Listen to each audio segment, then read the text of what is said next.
आपकी कोई ऐसी क्रिया नहीं होनी चाहिए जिससे सामने वाले को उद्वेग हो, और दूसरों के द्वारा सताए जाने पर भी आपके मन में उद्वेग न हो। किसी ने कहा ये तो बड़ा कठिन है, ये तो हम तो किसी को नहीं सताएंगे, लेकिन हमें कोई कुछ न करे। उद्धव जी ने भी कहा कि ये तो कठिन तो है। उत्तर यही था कि जब तक देहाशक्ति गेहाशक्ति है तब तक कठिन है। जिस दिन देहाशक्ति और गेहाशक्ति मिट जाएगी उसके बाद कठिनाई नहीं। शरीर को हमने आत्मा मान रखा है, इसलिए जब कोई हमारे शरीर पर आक्षेप करता है, कुछ कहता है, हम एकदम भड़क जाते हैं। जिस दिन हमें ये बोध हो जाएगा कि शरीर मैं नहीं हूं, शरीर तो मिट्टी है, पृथ्वी के पंचभूतों से बना हुआ, क्षिति जल पावक गगन समीरा, बोलो, पंच रचित अति। एक महिला कचरा फेंकने गई कचरा घर में, और डायमंड की अंगूठी पहने थी, तो जो फेंका तो वो भी वहाँ चले गए। अब डायमंड ये कहने लगे यही मेरा स्वरूप है, ये मेरा घर है, वो समझदार है कि मूर्ख है? बोलो भाई। डायमंड कचरा घर में गिर के कहता है यही मेरा स्वरूप है, यही स्थिति हमारी है आज। ये तो कचरा घर है, हड्डी चमड़ी लहू मांस और चर्बी से देह बनाई है, न भीतर देखो तो घिन आवे ऊपर से चिकनाई है। लार पीव मल मूत्र पित्त कफ नकटी खूट पोटा है, नीली पीली नस कीड़ों से भरा पेट का लोटा है।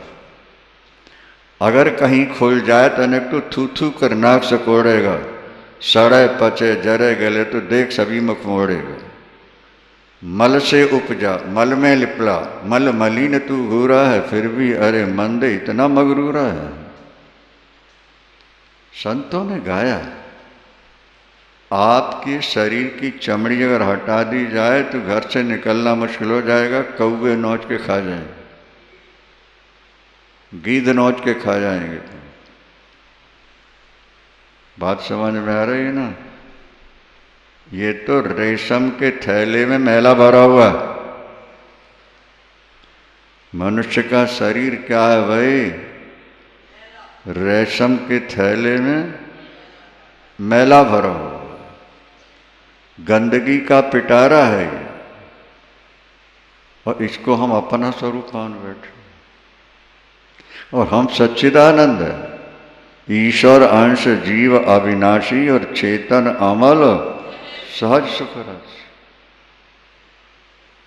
ये जो अनात्म में आत्मभाव हो गया, जड़ प्रकृति से बने शरीर में जब हमने आत्मभाव पैदा कर लिया, माने मैं हूं, मेरा है, बस यहीं से सारे अनर्थ प्रारंभ हो। दत्तात्रेय भगवान कहते हैं यदु नाहम निंदे न चस्तों करवतो साधु साधु। हंसानंद जी महाराज ब्रह्मलीन हुए हैं। एक महात्मा जो 11 वर्ष उनके पास रह के पढ़ते रहे, चाहे श्रवणानंद जी, हमसे बोले भाई 11 वर्ष में मैंने एक दिन भी स्वामी जी के मुख से ना किसी की निंदा सुनी है, ना किसी की स्तुति सुनी। 11 वर्षों तक मैं साथ रहा। बोले आपका चित्र स्वामी जी के चित्र के साथ टंगा था, तो मैंने पूछ दिया कि ये क्या है, ये कैसा क्या? तो बोले ये स्वामी जी के शिष्य हैं, बड़े अच्छे हैं। तो पहली बार उनके मुख से शब्द सुना था, नाहम निंदे न चस्तोमि कुर्वतो साधु साधुआ। दत्तात्रेय जी कहते हैं, यदुराज, एक व्यक्ति मेरे माथे चंदन लगा रहा हो, मेरे गले में माला पहना रहा हो, मेरे शरीर में इत्र छिड़क रहा हो, और दूसरा मेरा कोई अंग काट रहा हो, ना तो इसकी प्रशंसा करूंगा ना उसकी निंदा करूंगा, ना इससे प्यार करूंगा ना उससे द्वेष रखूंगा। ना हम निंदे, निंदा भी नहीं करूंगा, और ना नचस्तोमी, स्तुति भी नहीं करूंगा। अरे ये तो मिट्टी का शरीर है, अब तुम इसी में लपट गए, और जो इससे प्यार कर बैठे हो उनमें जाके चिपक गए थे। अपने स्वरूप को तुम भूल चुके हो। क्या? गीता के 15वें अध्याय में भगवान कहते हैं, ममई वांशो जीवलोके जीवभूता सनातन। जीव मेरा अंश है। अंश का मतलब टुकड़ा नहीं है, अंश का मतलब स्वरूप ही। ईश्वर अंश जीव अविनाशी जो कहा जाता है ना, तो व्यवहार में अंश कहते हैं टुकड़े को, लेकिन परमार्थ में अंश कहते हैं स्वरूप को। उदाहरण दिया गया है कि जैसे घटाकाश है, वो महाकाश का अंश है, पर क्या वो महाकाश से भिन्न है? बुद्धि लगाओ।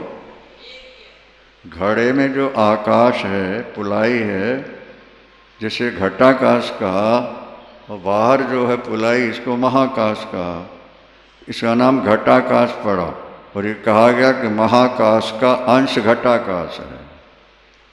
समझ में आ रहा है? तो जिसे हम घटाकाश कह रहे हैं, अंश कह रहे हैं, वो टुकड़ा है कि महाकाश का स्वरूप ही है? इस बात को हम भूल चुके हैं, क्योंकि अभी तक बुद्धि निर्मल नहीं हुई और विवेक जागृत नहीं हुआ। विचिर विज्ञाने धातु से विवेक शब्द बनता है। क्या समझे? दो रली मिली वस्तुओं को अलग अलग करना, इसका नाम विवेक होता है। ये देवियां भी यही करती रहती थी। अब तो रेडीमेड सामान आ जाता है, पहले दाल चावल आते थे तो थाली में रख करके चावल के दाने देवियां, और कचरा देखा तो ये विवेक है। चावल दाल जो साफ हमारा उपयोगी है वो, और जो अनुपयोगी कचरा है, बंदर ऊपर आते हैं, कभी चने डाल देते हैं, जो दोनों हाथ से ऐसे रगड़ते हैं, वो छिलका अलग, फिर दाल खाते हैं। हमने कहा देखो, बंदर में भी इतनी बुद्धि है कि छिलका हमारे काम का नहीं, कभी जमीन में रगड़ते हैं ऐसे।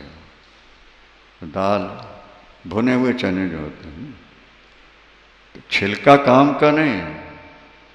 बंदर भी इतना समझ रहा है, और हम इंसान कहला के भी इतना नहीं समझ पा रहे कि हम शरीर से अलग हैं। बोलो वृंदावन। इसीलिए तुम्हें कठिन लगता है, क्योंकि तुमने शरीर को अपना स्वरूप मान रखा है। और अनेक दृष्टांत अनेक बार आपको सुना चुके हैं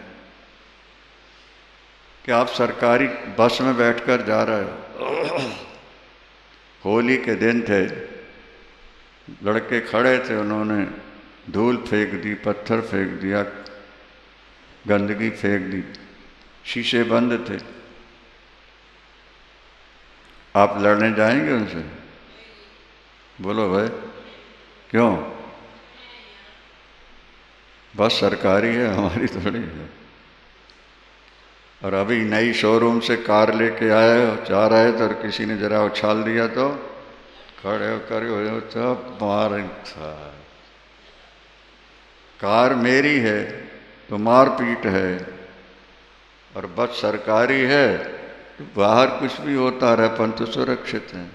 जब ये विज्ञान तुम्हारे अंदर जागेगा कि शरीर प्रकृति का है, हम तो सच्चिदानंद परमात्मा के स्वरूप हैं, फिर इस शरीर के साथ कुछ होता रहेगा तो कुछ फर्क नहीं पड़ने वाला। फिर नहीं कहोगे कि बड़ा कठिन।